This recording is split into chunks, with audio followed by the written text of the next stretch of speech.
Yes, good morning students. बेटा exercise 4.3 question number 4 ले रहे हैं हम। वर्ड प्रॉब्लम्स हैं, कुछ इंपॉर्टेंट वर्ड प्रॉब्लम्स हैं, वो यहाँ पर डिस्कस करेंगे। Now we are given question number 4, sum of reciprocal. Reciprocal का मतलब मालूम है सभी को, सम का मतलब मालूम है। सम का मतलब होता है प्लस करना, रेसिप्रोकल का मतलब होता है upon.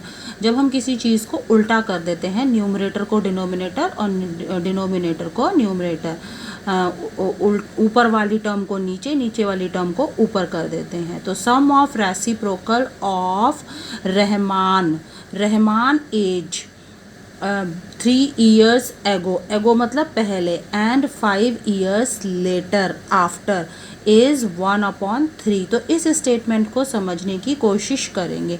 We are given a person named Rahman, हमें एक इंसान जिसका नाम रहमान है वो दिया गया है, और उसकी उम्र ध्यान देंगे, उसकी अब कितनी उम्र है नहीं पता, लेकिन ये बोला हुआ है 3 साल पहले की उम्र और 5 साल बाद की उम्र।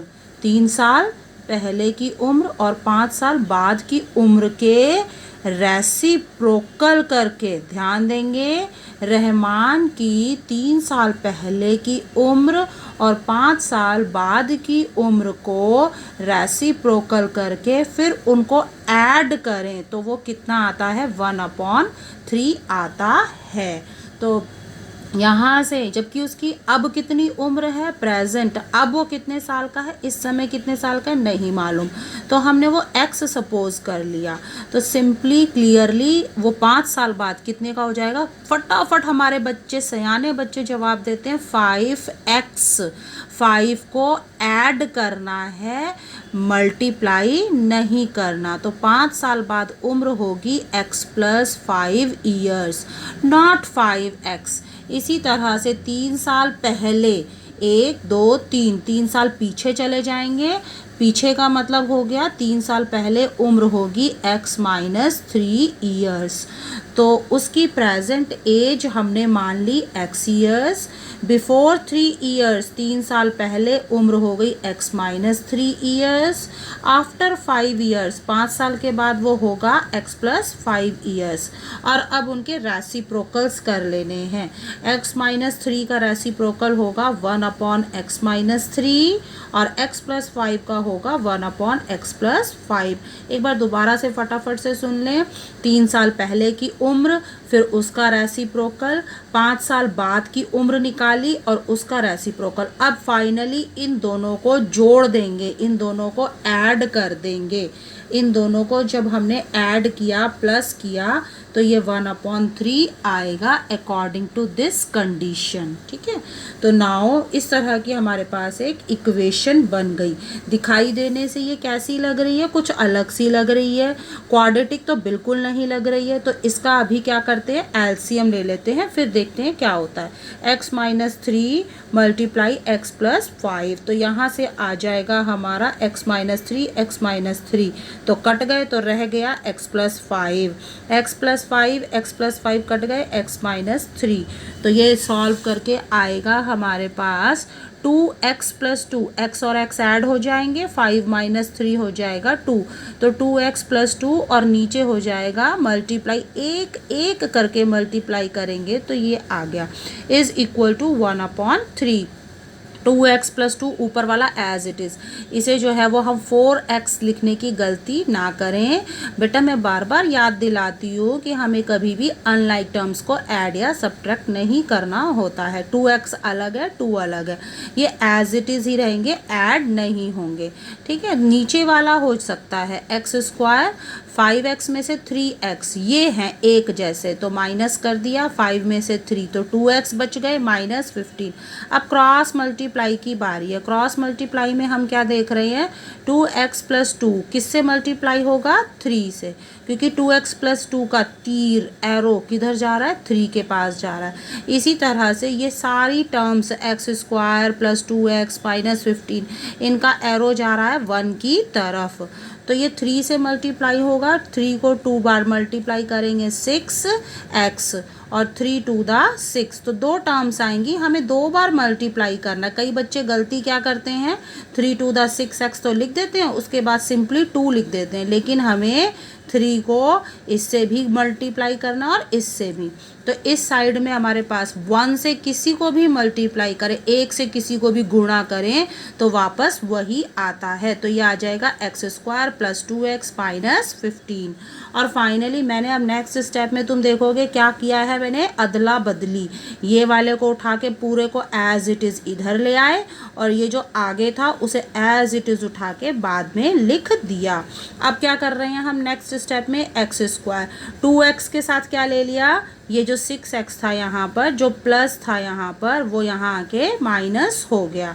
ठीक है, तो x² plus 2x minus 6x minus 15 तो था ही, उसके साथ ये वाला प्लस का 6 यहाँ पर आकर के बन गया माइनस का 6। हमने क्या किया है, ये वाली जो टर्म थी जो राइट हैंड साइड पे थी, इन्हें भी हमने लेफ्ट हैंड साइड में ले लिया। तो जो ये प्लस 6x था ये माइनस 6x हो गया, और जो यहाँ पर प्लस 6 था ये हमारा माइनस 6 हो गया। क्यों हुए हैं, क्योंकि जगह बदली, निशान बदला।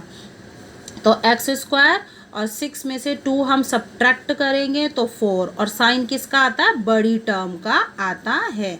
तो x² माइनस 4x, और माइनस माइनस क्या होते हैं, प्लस, लेकिन साइन माइनस का। साइन के समय बहुत अटेंटिव रहना है, बड़े ध्यान से देखना है। तो ये माइनस माइनस प्लस, लेकिन साइन माइनस का। तो ये अब जो इक्वेशन आई, अब दिखाई दे रही है ना क्वाड्रेटिक इक्वेशन। क्वाड्रेटिक इक्वेशन को सॉल्व कैसे करते हैं, या तो हम स्प्लिटिंग मिडल टर्म करते हैं या बाय फॉर्मूला। तो मैंने यहाँ पर स्प्लिटिंग बाय मिडल टर्म कर दिया है। तो x² और 4 के फैक्टर क्या बनाए, 7 और 3। बिल्कुल ठीक है ना, 7 और 3, 7 में से 3 माइनस करेंगे तो 4 आएगा, और इन दोनों को मल्टीप्लाई करेंगे, गुणा करेंगे तो 21 आ जाएगा। तो ये बिल्कुल ठीक है। अब आगे यहाँ 7 के आगे माइनस लगाना है, इसका प्लस। ऐसा क्यों, हमने 7 को प्लस क्यों नहीं किया, 3 को माइनस क्यों नहीं किया, 7 माइनस 3 होता है 4, लेकिन क्योंकि यहाँ पर माइनस साइन था इसलिए निशान बदल गए। ध्यान रखेंगे इस चीज़ का। बेटा मैं ये जो स्टेप बता रही हूँ ये बहुत इंपॉर्टेंट है, बीच बीच में जहाँ तुम्हारी गलतियाँ हो सकती हैं मैं उनको ठीक करने की कोशिश कर रही हूँ। तो कॉमन ले लेंगे, x अंदर रह जाएगा x माइनस 7, हमें मालूम है दूसरा भी x माइनस 7 ही आएगा, प्लस 3 बाहर आ गया। तो 2 फैक्टर क्या क्या बने, एक तो हो गया हमारा x माइनस 7 और दूसरा क्या बचा, x प्लस 3। तो दोनों को अलग अलग लिख लिया, एक बारी x माइनस 7 इक्वल टू 0 और एक बार x प्लस 3 इक्वल टू 0। तो यहाँ से आ गया x इक्वल टू 7 और एक दफ़ा आ गया x इक्वल टू माइनस 3। और हमें पता है किसी की भी उम्र कभी भी माइनस में नहीं होती है। क्या किसी की उम्र माइनस सुनी है, तो इसका मतलब रहमान की उम्र कितनी निकल गई, 7 ईयर्स। वो कितने साल का है, 7 ईयर्स का हो गया। तो ये क्वेश्चन हो गया कंप्लीट। नाउ क्वेश्चन नंबर 8, हम क्वेश्चन नंबर 8 ले रहे हैं। ये ट्रेन वाला है, ये बहुत इम्पॉर्टेंट क्वेश्चन है। इस तरह के क्वेश्चन आते ही आते हैं, 100% आने हैं। और देखो आसान कितने होते हैं, हम इसे बहुत अच्छे तरीके से कर लेते हैं। अ ट्रेन ट्रैवल 360 किलोमीटर, ट्रेन है वो कितना दूर जाती है, 360 किलोमीटर। किलोमीटर, किलोमीटर का मतलब ही क्या है, ये डिस्टेंस दिया हुआ है, ये दूरी है। कितनी दूर जाती है ट्रेन, ट्रेन चल रही है और ट्रेन चल करके कितनी दूर जाती है, 360 किलोमीटर एट यूनिफॉर्म स्पीड। मतलब वो एक रफ्तार से चल रही है और उसी रफ्तार से वो चल करके कितना दूर जाती है, 360 kilometre. If speed had been 5 kilometre per hour more. अब बच्चे यहीं पर कंफ्यूज हो जाते हैं, बच्चे कहते हैं कि हाँ उसकी स्पीड कितनी मान लेते हैं, उसकी स्पीड मान लेते हैं कि हाँ जी उसकी स्पीड है 5 किलोमीटर पर आवर। नहीं, ये नहीं है बेटा। जहाँ जहाँ गलतियाँ हैं, मैं किस लिए बता रही हूँ गलतियाँ, ताकि सुधार लो। अब तुम्हें फिर भी नहीं सुधारनी है तो फिर कैसे बात बनेगी। तो ध्यान रखना है, ये गलती करते हो नेक्स्ट टाइम ध्यान रखना। तो इसे क्या लिख, इसका मतलब ये कतई नहीं है कि speed of train is 5 kilometre per our. इसका मतलब ये है कि ट्रेन की स्पीड पहले से और बढ़ा दी गई है। मोर मतलब बढ़ा दी गई है, यानी जितनी भी थी ट्रेन की स्पीड, कितनी थी पता नहीं, लेकिन जितनी भी थी उसमें हमने 5 और बढ़ा दिए।